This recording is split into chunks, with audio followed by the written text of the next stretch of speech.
Hi everyone and welcome to this new episode of the Lightleaders. Today, no fancy studio, no intro. I'm just going live to do a review of 2021 and to tell you what's in store for me for 2022. I've also had the person who assists me on this podcast. He's having a few troubles this month, so that's why I haven't been posting so much. But I think it's great sometimes to just be on my terrace, have a cup of tea, and share with you openly where I'm at and what I've learned from 2021, where we're going for 2022. So let's get started. I'll start with the parts that are more relating to work and contributions, and then I'll go more towards the personal parts like health, growth, community, fun. Let's start with work and contribution. So we live in a very interesting time, end of 2021. For the people who follow the agenda and what's happening, it looks like there's more and more of a split on the planet. But anyway, to go back to what I've been doing in 2021, I've shared what you could call maybe conspiracies education in the first part of the year. I shared a lot about the global agenda, about the pandemic, and things around the shots, with some degree of success still, like some people whom it helped, and not everyone, and that's okay.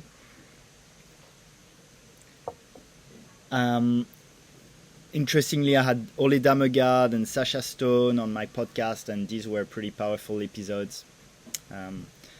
Red pills for some. So that was good. And then the second part of the year, as most people made their choices. Some people chose to get the shot, and I felt at that point it was not such a good idea to keep trying to raise awareness. And I still do it 10%. But most of what I do now is working on solutions, and I'll go through that. So I'm not so much talking about what I think is wrong and trying to be a truth seeker and whistleblower or anything so much anymore. So I've switched to solutions the second part of the year, almost entirely. And still in 2022, I'll do the same. I think most people have made the choice of the timeline they want to be part of, and the people who chose humanity and freedom and sovereignty, we're here and we need to build together now and make the old obsolete, as some people say. So don't expect me to be too engaged in activism in 2022. I'll still speak my truth, relay some information, but that won't be the bulk of it. And there's a lot of other people who take that role, and I'm very grateful. Lots of amazing channels. I do find that it's useful to be aware. And then for me, if I spend too much time in that awareness state, getting information, it's still the news and it can lower my vibration. It doesn't help anyone. So that's for more the conspiracies education. Then on the podcast, so this podcast, the Lightleaders podcast, I had a great mix in 2021 of some spiritual leaders, some powerful entrepreneurs, and truth seekers. As I got more into cryptos, more and more of crypto entrepreneurs. But the most viewed episodes are definitely the ones with truth seeker. The top was Sasha Stone, that had a few thousand downloads, and Ole Damegard, that I've had twice, did pretty well too. So in 2021 I published one episode a week. And actually that was a big focus for me. It was amazing. I learned a lot. I've connected with amazing people, and I feel like quite a few people could get really good information, very aligned with who they are. A combination of people who are aware of what's happening in the world, people who are solution driven, and people who are connected to their true divine nature. So that's the target audience. 2022, I'll slow down a bit. I'll probably go to an episode every 2 weeks. It was getting a little bit stressful maybe, or like too much work to do one episode a week. So what I was doing in 2021, I was recording 3 episodes every 3 weeks. Now I'll do 3 episodes every 6 weeks, giving a lot of time. So that's for the podcast. And a third thing I did in that work part is realigning with my value the usage of tech.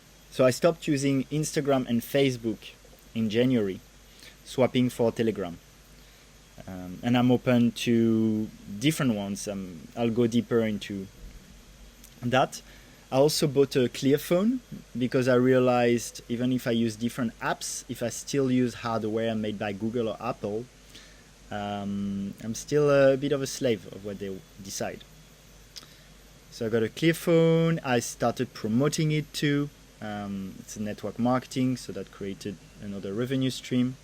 Not taking much time on it. I just did a Telegram group, and some people sometimes want one.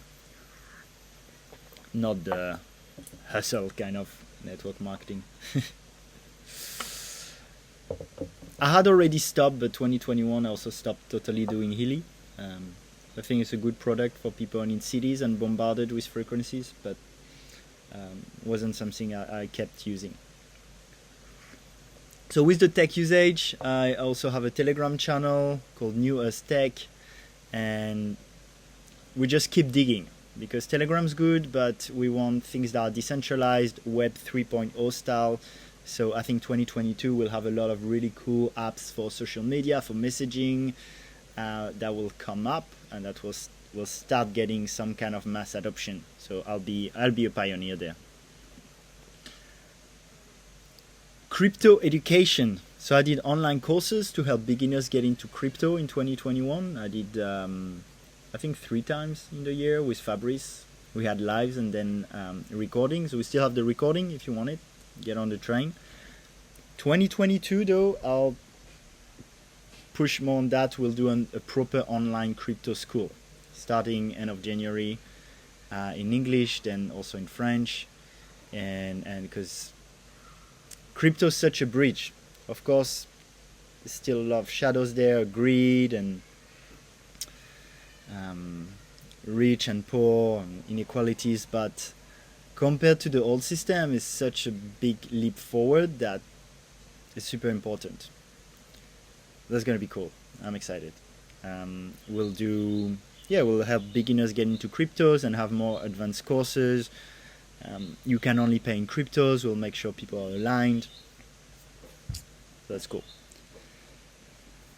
2021, I had really good crypto investments too. I mean, cryptos went up, and it's been cool. It's been cool to have more financial power through just investing in the right cryptos. I've had good advice from friends around me, and in 2022 I keep doing that. By the end of the year, I could see it was taking too much time for me to stay watching the projects and taking so much time to do that. So I'm more invested in friends that I know are doing that as their main job. It's not my purpose to watch videos every day and buy and sell quickly, because that just doesn't fit my lifestyle. I like to take time off. I don't like to feel rushed. So 2022, I think we'll see. I don't know about the crypto provision. There could be some big crackdown, but at the same time, with the huge inflation, it could really take over and become the thing. But even in the crypto world, there's a split coming in 2022 and the next 3 years. Some part of crypto will become institutionalized, so they'll become really bigger, but also still quite centralized and with a lot of surveillance, actually even more surveillance than now. CBDCs by banks, I won't go too much into details, but that's one path. And then also some cryptos that are more preserving privacy, preserving transparency. Depends on their use cases, but in general being decentralized and not easy to control, open source. These they will also keep skyrocketing, I feel, but there might be crackdowns on them. So I know personally I'll be in the more institutional world a bit because I'll still play with the old rules and also have my new identity almost in the new world. So that's for cryptos. I co-created also the Lightleaders Mastermind, so New Paradigm Mastermind. I think it's very powerful that we come together as communities.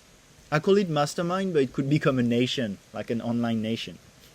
The idea is to gather powerful people who align with values I talked about around being aware of what's happening in the world, of being solution-driven, not getting stuck there on what's wrong, and spiritual people who are connected that they're more than this and to their higher self. So that's the Lightleaders Mastermind community, could lead to, again, an online nation, and it's an experiment, a lab on creating something decentralized that can be super powerful. At the same time, we're creating tokens for the people who have businesses, and we can link our tokens. So there's different layers of it, and I've also learned that decentralized organization, they can be slow. So it's going to be interesting to see how it unfolds, and it's really hard for me to know. Like, this one's not my thing, so I can't just have a download and do. But in the end, the collective intelligence really make things really cool, but slower. Sometimes frustrating, but probably worth it for some kinds of companies, and for this one it is. So in 2022 we'll see where it leads, but I don't really know, and my involvement will be to help use tools for decentralized organization and then plug in more centralized things but that support the ecosystem, like the crypto courses, probably a business alliance with us creating tokens, and we can funnel funds there into the overall organization that is decentralized. And we've had very powerful events in Bali. We had two big ones with 50 people, really good. And in 2022 we'll start with a mini festival. Last thing on what's work and contribution,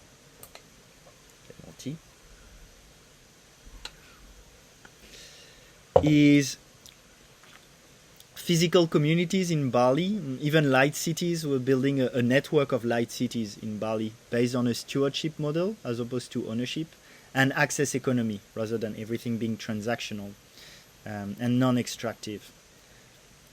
So it's cool. I live now in community with people I'm super aligned with, and we're doing it. We're co-creating the light cities. I know there's a network of people around the world. We start here in Bali. And we have powerful allies also in Bali. That's going to be really exciting. And already live in community in 2022 on one of the lands we got. We're building there, and I'll probably move there. It's more in the mountain and place where there's a lot of fruits you can just pick from the tree and eat. So nice.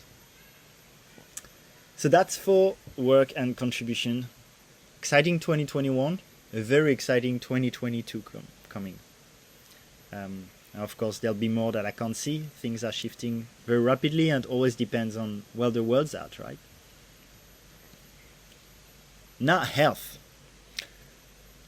Well, I've had a very healthy 2021. I kept a routine of going to the gym, surfing, yoga, eating healthy. So in terms of sports, more activities. That's been good. And 2022, I'll focus on definitely surfing. I love surfing. And connects me with the ocean. Such a healthy habit. You exercise, you're in the ocean, you're in the air, you have fun. So nice. Actually, early Jan, I'll go on a surf trip for 10 days, probably Lombok and Sumbawa. Yoga. I've actually become a yin yoga teacher in 2021 at the end. So in 2022, I want to do yin, of course, for myself, and also give classes to my community. I really liked it. It's like yin yoga classes, very slow, but adding music, more medicine music, or even singing at the end. It's like it gives a ceremonial vibe to a yin yoga class. Super powerful. So 2022 I'll do that, and personally I'll keep doing my yoga, maybe Pilates too, and I just mix it. I do some vinyasa, some yin, and I started jiu-jitsu in 2021. I want to do that more in 2022, and same with CrossFit. Also, all these activities, I want to do them with mindfulness. So even when I do jiu-jitsu or CrossFit, slow, almost like I'm doing qigong. Push the weight slow, not stress the body too much.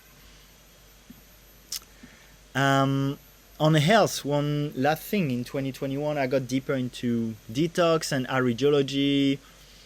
A lot of the people who advise me, they follow Dr. Morse, going towards more fruits, raw foods.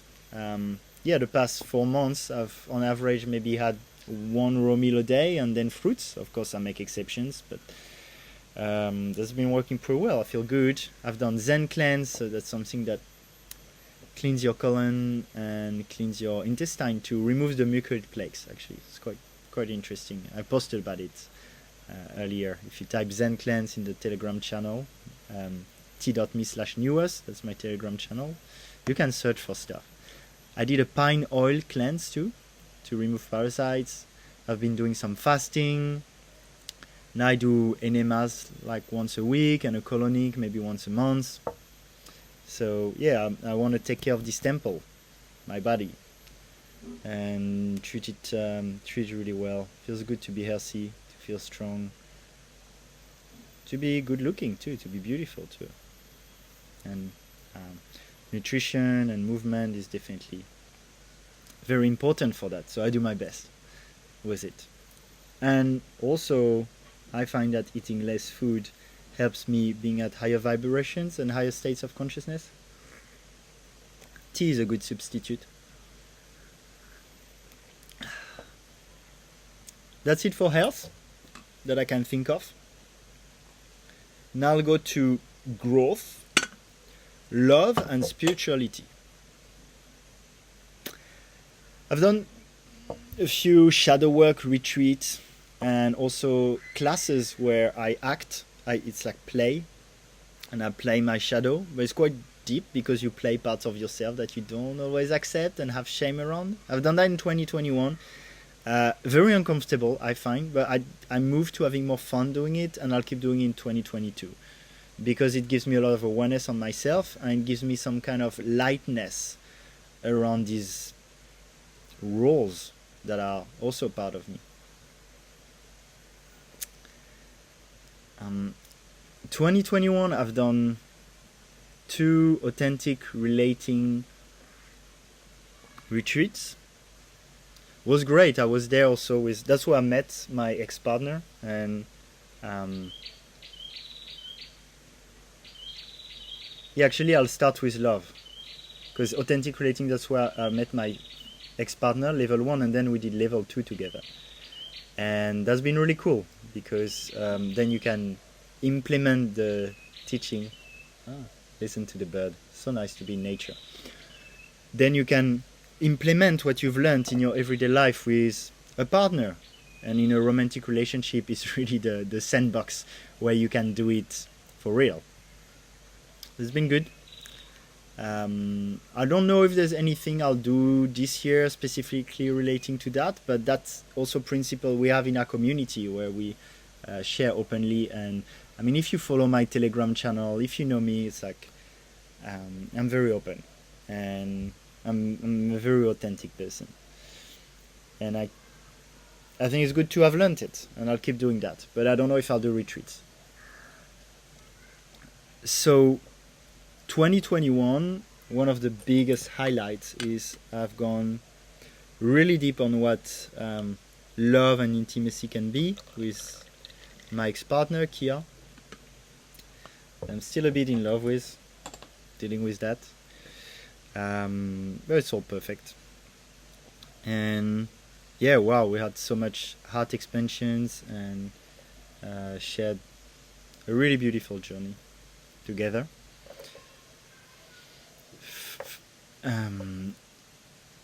With authentic relating, with tantra, with went to do ayahuasca together, did fasting, we had mushrooms, we did poetry, and she inspired me actually to write poetry, to write my first song, and it's been really good. I do find that when my heart's really engaged in a relationship, sometimes creates some suffering. For sure, it's not easy, and I'm sure everyone who listens can relate.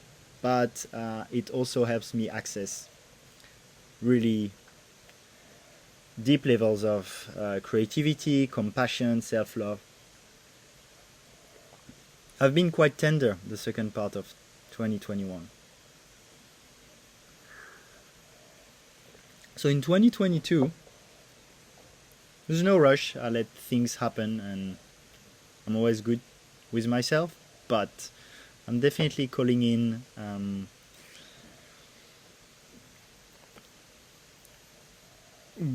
woman or women, we'll see, with whom I can have really deep levels of love and intimacy.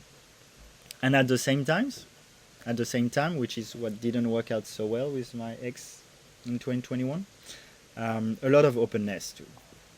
I live in community. I love to shine beyond that container. I also want, if things arise, to be able to discuss them, and that includes being attracted to someone else, for example, and some levels of exploration. So we'll see what that leads. Actually, in 2021, one highlight was I did a Tantra retreat with my ex-partner called Master Lover. It was so nice with Sarita that I've had twice on my podcast. And 2021, December, I should have been on a Tantra teacher training the whole month. And then again the whole month of October 2022. But that got postponed, so I'll see where it's at. I definitely want to get more into Tantra and being into that space of devotional love. Tantra, as in, I talk about it more in the relationship aspect, intimacy aspect, and sensuality and sexuality. That's something I've been feeling more called to now that I feel I'm digesting a bit. Past 6 months, I've been digesting the breakup. My heart is a little bit slow to move on, but we'll see.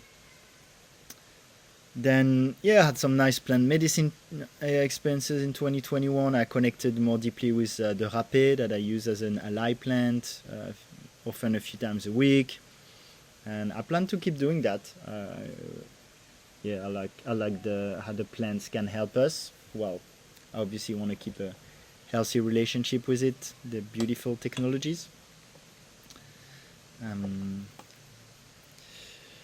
I want to give more lomi massage, so that'll be good. Again, that need to give more devotional love in general. So it can be with partners. I do that with partners, obviously, but also with people, just random people or friends. And I got really attracted to tea ceremonies. Actually, that's how I'll spend my New Year's Eve. I'll be at 10 p.m. I'll be joining a tea ceremony, very chilled. And that's awesome because I feel we can connect on a different vibration together around tea. It's like a mix of meditating on your own and just being alone meditating in your cave. That meets, hey, let's go for dinner. Social activity, see the people. Then these two can meet where it's still social but with a very different frequency, more meditative mind. I love tea ceremonies. So 2022, I've started to learn serving tea, and I will join more tea ceremonies and add that more into my routines. I'm having tea every day. By the way, I'm sharing this. I think there's a lot of inspiration that can come from it. So I think you love me. That's why you're still here listening, and thank you. But also, I'm also you, and you're also me, right? We're all one, and so if you identify with parts of me, for sure there can be a lot of inspiration. If you comment in the post, I'll make a post on t.me/the Lightleaders. That's the Telegram of the podcast. Then we share a bit what's for you, what's coming up for 2022. I'd love to have good ideas from you. Then the last part is community, art, and fun. I want to play more. Well, in 2021, I played more music. I started performing on the guitar in singing circles, and recently on my yin yoga teacher training as I was teaching. Started learning the didgeridoo a bit too. 2022, I want to keep learning guitar, didgeridoo, a new instrument. I think the handpan and the vagan, that's that little shamanic don don don don don don don instrument, could be really cool, and do vocal activation. And handpan is the big one where I don't know if I can do the sound right, but like do do do do do. It's nicer than that. That's why you need the instrument. But music, going deeper into music, it really makes me access things that I can't access with anything else, with sports, with even sex, with meditation, with yoga. It's like each of them, they have their specific flavor. But music is a level of devotion sometimes when I just sing and I feel I'm channeling. So good. And especially during ceremonies. So I really want to prioritize that. Feels really good to share music. There's something like just that goes through me when I do. I love it. I encourage everyone to unlock that. It's so beautiful, the voice, the music. I want to do more comedy improv and poetry. Include that, or freestyling. I think it's really cool, and in my community we go more towards that, which I like. More ecstatic dances. I mean, I had a lot in 2021. I'll keep going in 2022. There's something with ecstatic dance where you can again connect with people. I do contact too, where you contact with people as you do ecstatic dance. You connect with people again. It's a different way without words. It's so nice. So 2022, I want to get better at contact also, because I have a lot of fun dancing with people. Just to go back on the more comedy, improv, and poetry, in 2021 I unlocked the poetic side of me. My ex, that's probably her main passion, poetry, and so I went to open mics and started to perform, wrote poems for her, wrote poems not for her also. I shared some in this channel and in the New Us channel. And it felt really good, especially when I'm tender sometimes. All I want to do is play some music, write some poetry. And last thing, I want to travel in Indonesia. Other place depends on the situation. I don't believe it's gonna open, especially for people who aren't so obedient like me. But look, Bali is so amazing. I haven't left Bali in 2021. My last trip outside Bali was Mentawais more than a year ago. And then it's been almost 2 years that I came to Bali, and Mentawais was my only trip for a surf trip. Early January, I'll go to Sumbawa. I'm excited. And 2022, actually, I want to go to more places in Indonesia. I'm very happy in Indonesia. I want my family to come. So I know my sisters, my mother are probably going to come. I don't really want to leave Indonesia. We have it so good here. If I were to visit my family in France, like, I really don't want them to be like, well, now you can't leave. Which, honestly, nothing would surprise me anymore. So some travels in Indonesia, I'd love to see you if you come. Okay, guys, that's pretty much it. That's the review of my year 2021. As you can see, interesting year, exciting year. The 2022, whoa, there's going to be a lot. If you see things we can collab on, also let me know what you're doing. I have a lot of friends too listening to these. So thank you for listening, tuning in. I'm excited that I could share that with you. It gives me a lot of clarity too, so that's an exercise I encourage you to do too. Feel free to share it again in our channels. And I'm sending you so much love for 2022 and all my blessings. Happy New Year, guys.